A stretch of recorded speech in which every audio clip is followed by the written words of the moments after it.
Hi guys, welcome to my YouTube channel. আজি দেখাব যাই আছো টাটা হেৰিয়াৰ, টাটা নেক্সন EV আৰু টাটা এল্ট্ৰছ। এই গোটেইখন গাড়ী আজি লঞ্চ হৈছে, স্পেচিয়েল এডিশ্যন যিটো ডাৰ্ক এডিশ্যন। ক'ব গ'লে আজি টাটা মটৰ্ছৰ ফালৰ পৰা লঞ্চ কৰিছে।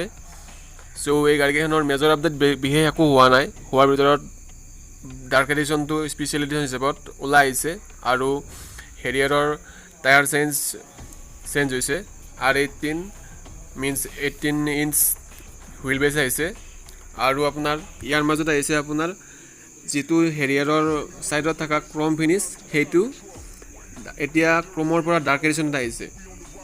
চ' মেজৰ আপডেট এনেকৈ একো নাই। আৰু ভিতৰৰ ইণ্টেৰিয়ৰৰ গোটেই মানে ডাৰ্ক কলা ৰঙত আহিছে। এইখিনিয়ে হ'ল হেৰিয়াৰৰ আপডেট।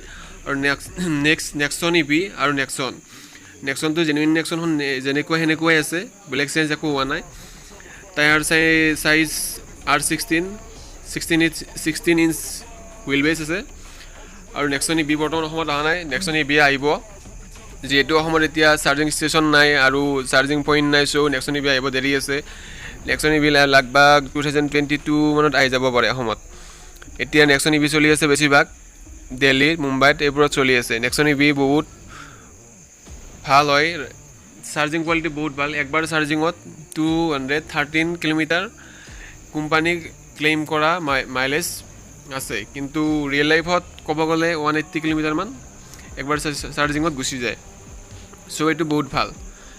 নেক্সট আপোনাৰ ক'ব যাই আছোঁ টাটা এল্ট্ৰছ EV বৰ্তমান অসমত অহা নাই আৰু গ্ল'বেলিও লঞ্চ হোৱা নাই।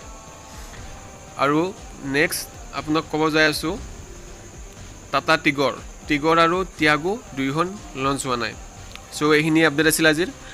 নেক্সট আৰু যি আপডেট আহি আপোনালোকক মই জনাই থাকিম। আৰু আপোনাৰ গুৱাহাটীত ডিলাৰ ভিজিট কৰিলে এই গাড়ীবোৰ গোটেই ডিটেইলছ পাই যাব। ময়ো ডিলাৰত কাম কৰোঁ।